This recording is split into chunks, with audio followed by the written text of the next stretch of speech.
السلام علیکم dear reader and listeners, fiction frenzy novels میں آپ کا ڈھیر سارا ویلکم۔ آج جی آپ لوگوں کے لیے نیو ناول لے کر آئی ہوں جس کے رائٹر ہے زویا علی شاہ، اور یہ چینل ہے زویا علی شاہ کا سیکنڈ چینل ہے، اس پہ وائس اوور ہوا کرے گا۔ اور اگر آپ نے اس چینل کو سبسکرائب نہیں کیا جلدی سے سبسکرائب کر دیں، لائک اینڈ شیئر کریں، اور اپنی رائے کامنٹ باکس میں لازمی دیجیے گا اور بتائیے گا آپ کو یہ ناول کیسا لگا، ٹھیک ہے؟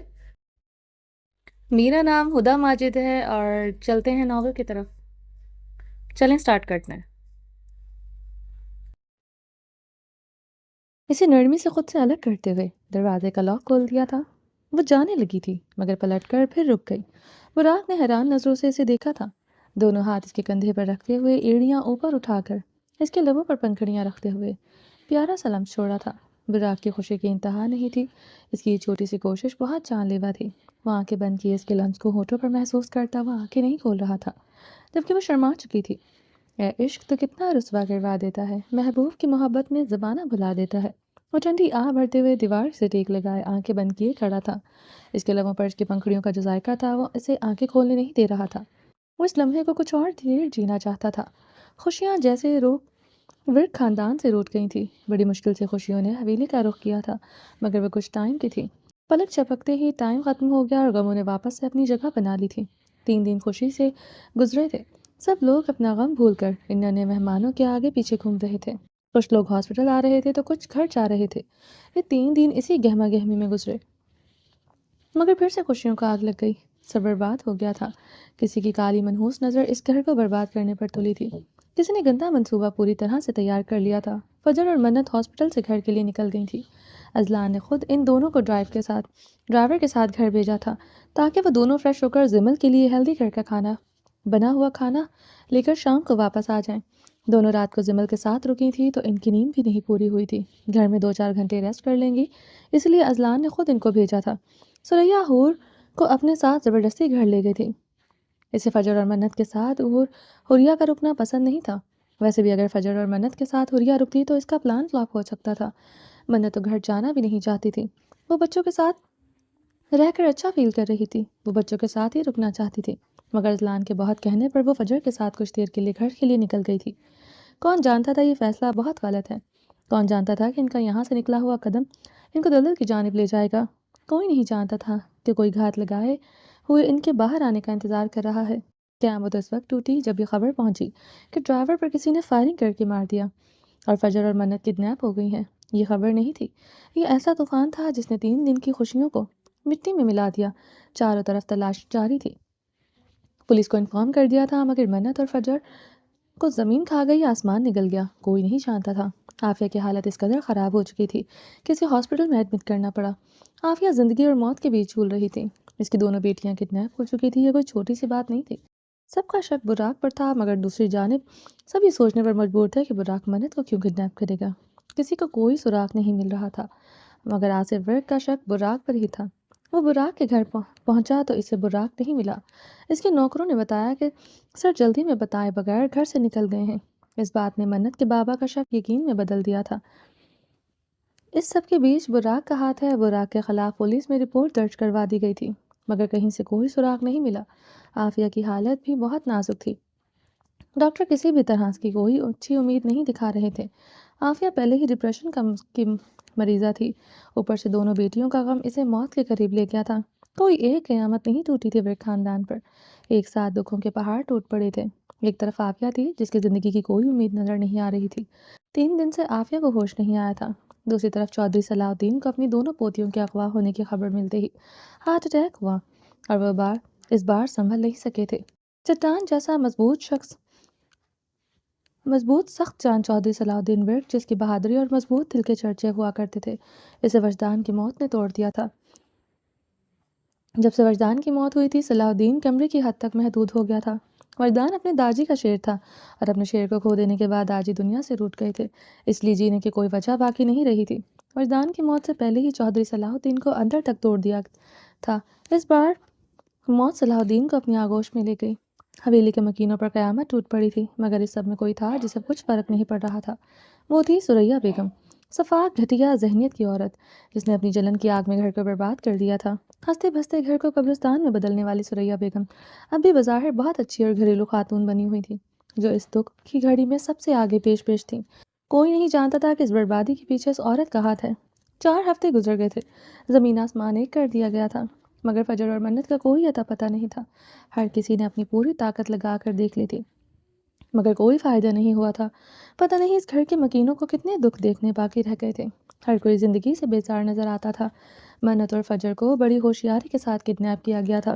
وہ دونوں جیسے ہی ہاسپٹل سے نکلی تھی، ان کی گاڑی کا پیچھا کیا جا رہا تھا۔ گاڑی کو ایک ویران جگہ پر روکتے ہوئے ڈرائیور پر فائرنگ کر دی گئی تھی۔ منت اور فجر کو ان کی گاڑی سے نکال کر دوسری گاڑی میں منتقل کرتے ہوئے وہ لوگ 100 کی سپیڈ سے وہاں سے نکلے تھے۔ یہ سب کچھ اتنی تیزی سے ہوا کہ دونوں کو کچھ سمجھ نہیں آیا تھا۔ ان کو سنبھلنے کا موقع نہیں ملا تھا۔ منت تو معصوم سی تھی جو ڈری اور سہمی ہوئی تھی، مگر فجر تو بلا تھی۔ اس نے تو گاڑی میں بیٹھتے ہی آدمیوں کو پھڑکانا شروع کر دیا تھا۔ فجر کی مار دھاڑ سے ڈرتے ہوئے 2 آدمیوں نے زبردستی پکڑ کر ان کی ناک کو رومال لگاتے ہوئے اسے بے ہوش کر دیا تھا۔ رومال پر بے ہوشی کی دوا بہت زیادہ مقدار میں لگائی گئی تھی، جبکہ منت کو بے ہوش نہیں کیا گیا۔ منت میں تو اتنی ہمت ہی نہیں تھی کہ وہ کچھ کرتی۔ وجی کی نازک سی منت تو موم کی گڑیا تھی، جسے چودھری وجدان نے اپنی محبت کی حراست میں اس طرح سے رکھا ہوا تھا کہ اس دنیا داری کا اندازہ ہی نہیں تھا کہ دنیا کتنی بری ہے۔ وہ اس قدر ڈری اور سہمی ہوئی تھی کہ اس کا پورا وجود ڈر کے مارے کانپ رہا تھا۔ پسینے سے ہتھیلیاں بھیگی ہوئی تھی۔ فجر کے ہوش میں ہونے سے منت کو حوصلہ اور تسلی تھی۔ وہ تو اپنی چھوٹی بہن کو دیکھتی رہ گئی تھی، وہ کس طرح سے مردوں کا مقابلہ کرتے ہوئے ان کے جبڑے توڑ رہی تھی۔ اس نے چند سیکنڈ میں کتنے لوگوں کو زخمی کر دیا تھا، مگر بے ہوش ہونے پر منت کی رہی صحیح ہمت بھی جواب دے گئی تھی۔ وہ گھٹنوں میں سر دیے ہوئے سسکیوں سے رو رہی تھی، مگر لبوں سے کچھ نہیں بولی تھی۔ راستے میں فجر اور منت کو الگ الگ کر دیا گیا تھا۔ منت بہت روئی تھی۔ اس نے بہت منتیں کی کہ اس کی بہن کو نہ لے جایا جائے، مگر منت کی کسی نے ایک نہیں سنی۔ منت کو ڈرا دھمکا کر خاموش کروانے کی کوشش کی گئی۔ جب وہ خاموش نہیں ہوئی تو اس کو بھی بے ہوش کر دیا گیا۔ اس کے بعد وہ لوگ فجر کو کہاں لے گئے منت نہیں جانتی تھی۔ منت کی جب آنکھ کھلی تو وہ ایک عجیب سی جگہ پر تھی۔ اسے کتنے گھنٹوں کے بعد ہوش آیا تھا، اسے تو اندازہ تک نہیں تھا۔ اسے 48 گھنٹوں تک بے ہوش رکھا گیا تھا۔ اسے بے ہوشی کی حالت میں پاکستان سے دبئی لے جایا گیا تھا۔ اس وقت دبئی کی ایک مشہور کوٹھے پر موجود تھی، جہاں پر لڑکیوں کو سرعام بیچا جاتا تھا، جہاں پر کسی کو کوئی ڈر یا خوف نہیں تھا۔ لڑکیوں کو بھیڑ بکریوں کی طرح پیسے لے کر بیچ دیا جاتا تھا۔ کچھ لوگ تو اس کو لڑکیوں کا بازار بھی کہتے تھے، جہاں پر ہر طرح کی لڑکی بآسانی مل سکتی تھی۔ منت کو نہیں اندازہ تھا کہ وہ کس دلدل میں پھنس گئی ہے۔ وہ تو یہ تک نہیں جانتی تھی وہ اپنے ملک سے دور، اپنوں سے دور آ چکی ہے۔ فجر کہاں تھی وہ یہ بھی نہیں جانتی تھی۔ جب ہوش آیا تو وہ خود کو ایک الگ ہی دنیا میں پایا، جہاں پر لڑکیاں چھوٹے چھوٹے کپڑے پہنے ہوئے بےہودہ لباس پہنے ادھر ادھر گھوم رہی تھیں۔ کچھ لڑکیوں کو زبردستی مار دھاڑ کر مردوں کے ساتھ جانے کے لیے تیار کیا جا رہا تھا۔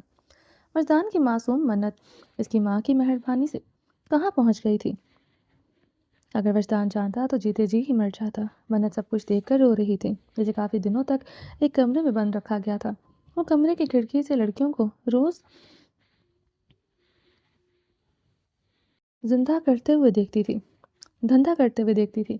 ڈر سے منت کی زبان پر تالا لگا ہوا تھا۔ آج اسے زبردستی کمرے سے نکال کر ایک بہت بڑے ہال میں لایا گیا تھا۔ اسے لا کر فرش پر پھینک دیا گیا تھا، جس منت کو وجدان نے کبھی سخت ہاتھ نہ لگانا گوارا نہیں کیا تھا۔ اس منت کی بے حرمتی کی جا رہی تھی۔ یہ وقت کا ایسا ظلم تھا۔ چل اٹھ جا کر لڑکی، رونا دھونا بند کر اور سجنا سنورنا شروع کر دے۔ کچھ دیر میں تیرے خریدار آنے والے ہیں، تجھ پر نوٹوں کی برسات ہوگی۔ تیرے آنے سے زہرا بائی کے کوٹے کے 4 چاند لگ جائیں گے۔ قسم سے تو جتنی حسین ہے، تیرے لیے تو مجھے بلینک چیک ملیں گے۔ میں بھی عیش کروں گی اور تو بھی عیش کرنا۔ وہ گھٹیا سی عورت گول تکیے سے ٹیک لگائے منہ میں پان ڈالے ہوئے تھی۔ اچھی خاصی ادھیڑ عمر ہونے کے باوجود بےہودہ لباس پہنے بیٹھی تھی۔ میں تھوکتی ہوں تم پر، تمہارے کوٹے پر اور آنے والے خریداروں پر۔ میں مر جاؤں گی مگر کبھی بھی تمہاری بات نہیں مانوں گی۔ آج پہلی بار منت نے اپنی زبان کھولی تھی۔ اوئے ہوئے، تیرے منہ میں زبان بھی ہے، کاٹنی پڑے گی۔ اس عورت کو منت کا بولنا ناگوار لگا۔ کاٹ دو زبان، منظور ہے مجھے، مگر منت صرف وجدان کی ہے اور مرتے دم تک اس کی رہے گی۔ وہ ڈر سے کانپ رہی تھی، رو رہی تھی، مگر لفظوں کے کپکپاہٹ میں اپنے دل کی سچائی بیان کر رہی تھی۔ اور لڑکی بکواس بن کر، تو ابھی زہرا بائی کو جانتی نہیں۔ تیرا تو انگ اگر میں نے بیچ کر پیسہ وصول نہیں کیا تو میرا نام بھی زہرا بائی نہیں۔ تجھ جیسوں کو سیدھا کرنا مجھے خوب آتا ہے۔ زہرا بائی شعلہ بار نظروں سے دیکھتے ہوئے چیخی تھی۔ تیرا وجدان تو بہت پیچھے رہ گیا ہے، یا